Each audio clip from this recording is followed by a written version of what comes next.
What's up guys? Dodski TV no? Ito na naman yung ka-DIY no? Kumusta kayo mga ka-DIY? Mga ka-DIY, kumusta?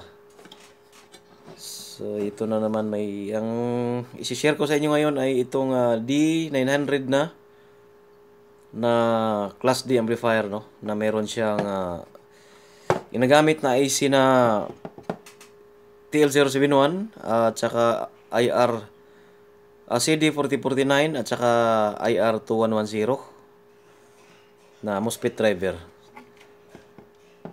Yun ang titesting natin ngayon, yan no, D900 ito. Yun yung nakikita nyo sa na-post ko dati na ano. Hindi ko pa kasi ito na videohan yung testing nito sa ano. Yeah, pero ito ngayon, titesting natin to ngayon gamit ang power supply na. Ito ay galing sa step up na ano, EVR no? EVR ito, galing. Nasunog kasi, so ang ginawa ko is binaklas ko yung mga sunog na ano, tapos ni-rewind ko ulit. Tapos ang ginawa, output sa secondary, ginawa ko siyang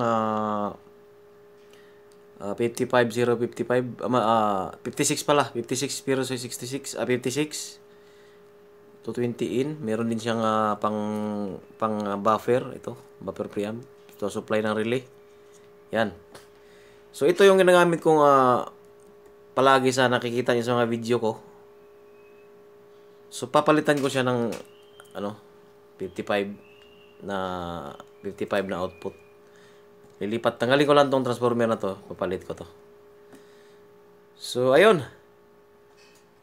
Wawiringan ko muna to. Ito yung ano niya, meron siyang 12 to 15 ang kanyang bias no, bias supply para sa MOSFET driver na to. Kaya ang supply natin ngayon is 12 lang muna. Itong 12 volt lang muna i-supply natin. Yung isang design nito, yung na Class D, yun yung ano, yun yung maliit nito na maliit lang na ano, na D900. Pero may mga kulang yun na piyesa eh. Maraming nagsasabi sa isang D900 na yun na ano daw, pag pinapatugtog ng mga 3 oras, kusa daw nawawala ng sounds. Ganon daw yung ano, may mga feedback na ganon na naririnig ako sa group. May mga pag-uusap na mga ganon. Pero ito naman na testing natin no, sa ano, sa ilang oras din ko itong tinisting yung isang nagawa ko pinakauna. Ito ang hindi ko pa na-testing sa ano, pero subok na yun eh. At saka ito, ang ginagamit ko dito na transistor is yung ano, IGBT ang ginamit ko dito. Yan. IGBT transistor ang ginamit ko dito. Hindi MOSFET. IGBT siya. Ayan. Yun ang ginagamit ko na output dyan, dalawa. So ang maximum niya is 300 watts ang maximum niya. Ito. Yung dalawa na yan. Same yan sila na ano, na KGT N120 KDE. Basta kung sa spec niya, tingnan ko, nasa mga 300 nga yun. Hindi ako nagkakamali. So, kaya yun ang na ano ko. Kasi may available kasi akong mga ganito na IC. Na IGBT. Meron akong mga available na ganito. Kaya IGBT, instead na MOSFET yung ginamit ko, IGBT yung ginamit ko. So, ayun guys. Ngayon, wiringin ko muna to no. Kasi para matesting na natin. So, may ulit. Ano ko muna tong video na to. I-post ko muna. So, yun guys no. Na ano na natin. Na wiring na natin. Pati yung sa audio in, ayan. Audio in, at saka yung bias natin, ayan. Ito yung positive bias. Yung indicator natin, yan. Yan yung supply natin, no, na pang testing. Yan, check natin kung yan. Tama, positive, negative, AC in, dalawa, negative, ground. Out sa speaker. So, yan na. Ano na natin? Ngayon, saksak natin to dito sa bias, no. Tapos, i-on natin yung pang-testing natin na sounds. Para mapikinggan nyo yung tunog nitong Class D900 natin, no. Ayan. Meron siya dito kasi itong kung nakikita nyo dyan, guys, mga ka-DIY, may naka-series yung ano dyan. Mga naka-series yung mga resistor, no. Wala kasi akong available na value. Kaya nag-series ako ng mga resistor dyan. Mas maganda og hindi series kasi maganda tingnan mo naman. Pero pang sarili ko lang naman to, pwede na rin. Importante na tumunog na maayos. Hindi ko rin naman pambenta to. Pang sarili ko lang na gamit, no, na Class D. Tinisting ko lang talaga yung kung ano yung tunog ng D900 na amplifier. Para matry ko naman yung mga ibang Class D na design, no. May na-try na ako ng mga 140 volt DC na single. Ito naman is pwede kahit 8590 nito, 90090. Pwede pa. Tsaka design na to. Itong ganito, yung isang nagawa ko na ganito, tested ko na yun sa 085 BDC. So nasa ano yun, nasa 65, sabihin natin 65 EC. Ito naman ngayon is 56 EC lang yung in. So nasa mga 76 lang din yung VDC nito. Pero maganda na rin yung 76 Talagang pag malaking speaker yung gagamitin mo. Tsaka yung ginamit ko pala na ano, guys. Ginamit ko na ito. Nasa ano yata to? 32 yata to. 32 UF yata to kung ano na to. Hindi ako nagkakamali. Nakalimutan ko na kasi nung ano ko, pero alam ko nasa 22 to 32 to eh. Alam ko yung nung tinignan ko yung ano nito, schematic niya. So, diyan lang kayo maglalaro sa mga ganun na sa inductor niya, no, inductance niya. So 22 to 32 UH. Ayan. So, magtitesting na natin. Ito pala, wala akong available na kaya gumagalaw-galaw yan. Kasi ano to, kapasitor to ng motor. Na single phase na motor, no. Ayan. Ang nilagay ko dito is ano pala yan, 1.2. 1 microfarad lang dapat dito. Pero 1.2, konting diferensya lang.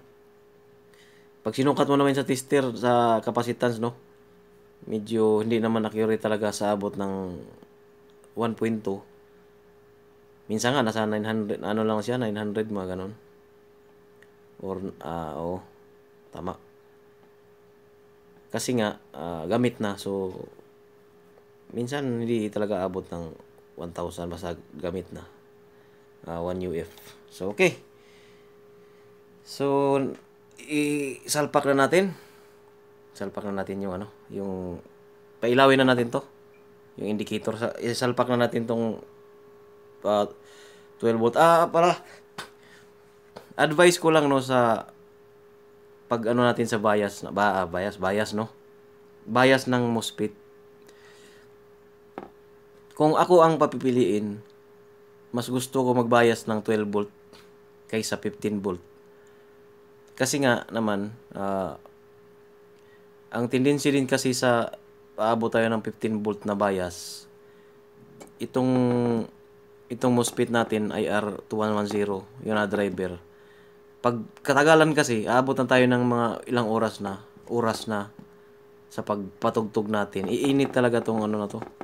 Pag nasa mga 15 to 16 volt ang bias mo, supply nitong IR2110. Pero pag nasa ano lang, nasa 12 volt lang, nasa safety tayo, nasa ganun lang ang laro ng 12 volt. Hindi naman yan, ano pag wag lang bumaba ng 12, pag bagsak na ng 12 yan, 11 or 10, makakaramdam ka talaga ng ano yan, distortion. Pag mababa ang supply mo ng bias. So, laro ka lang ng 12, wag lang, kahit kung 11, medyo ano na nga yan eh. Sabihin na natin mga 12.5 ka lang, hanggang dyan ka lang. Wag kang lumagpas ng mga hanggang 16, 15. Mas okay sa akin kung 12 volt lang talaga dito. Babaan natin.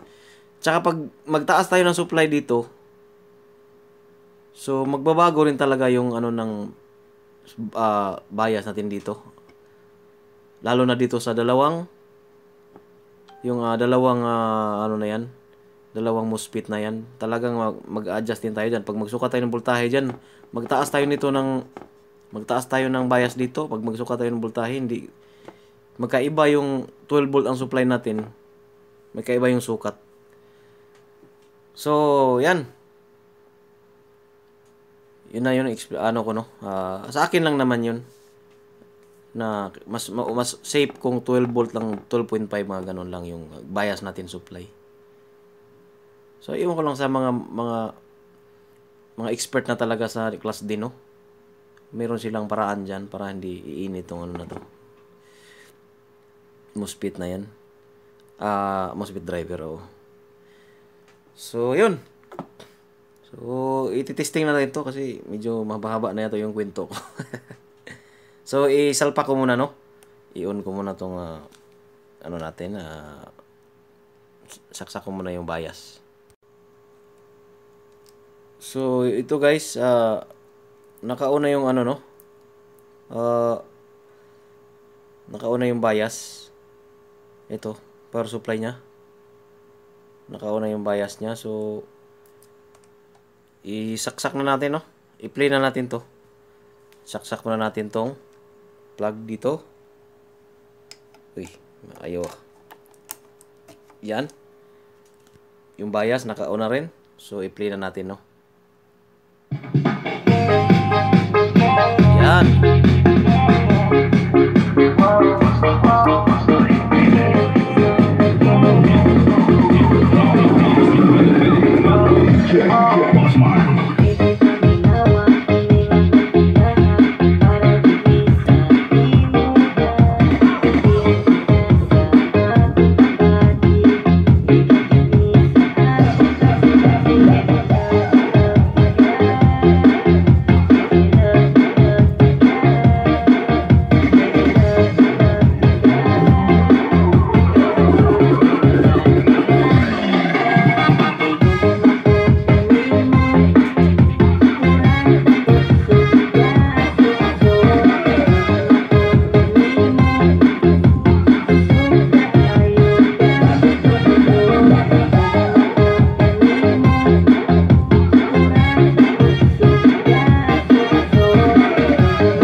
Malamig lang naman tong ano. Tsaka MOSFET natin, wala, hindi naman uminit, oh. IGBT pala. IGBT yung gamit natin eh.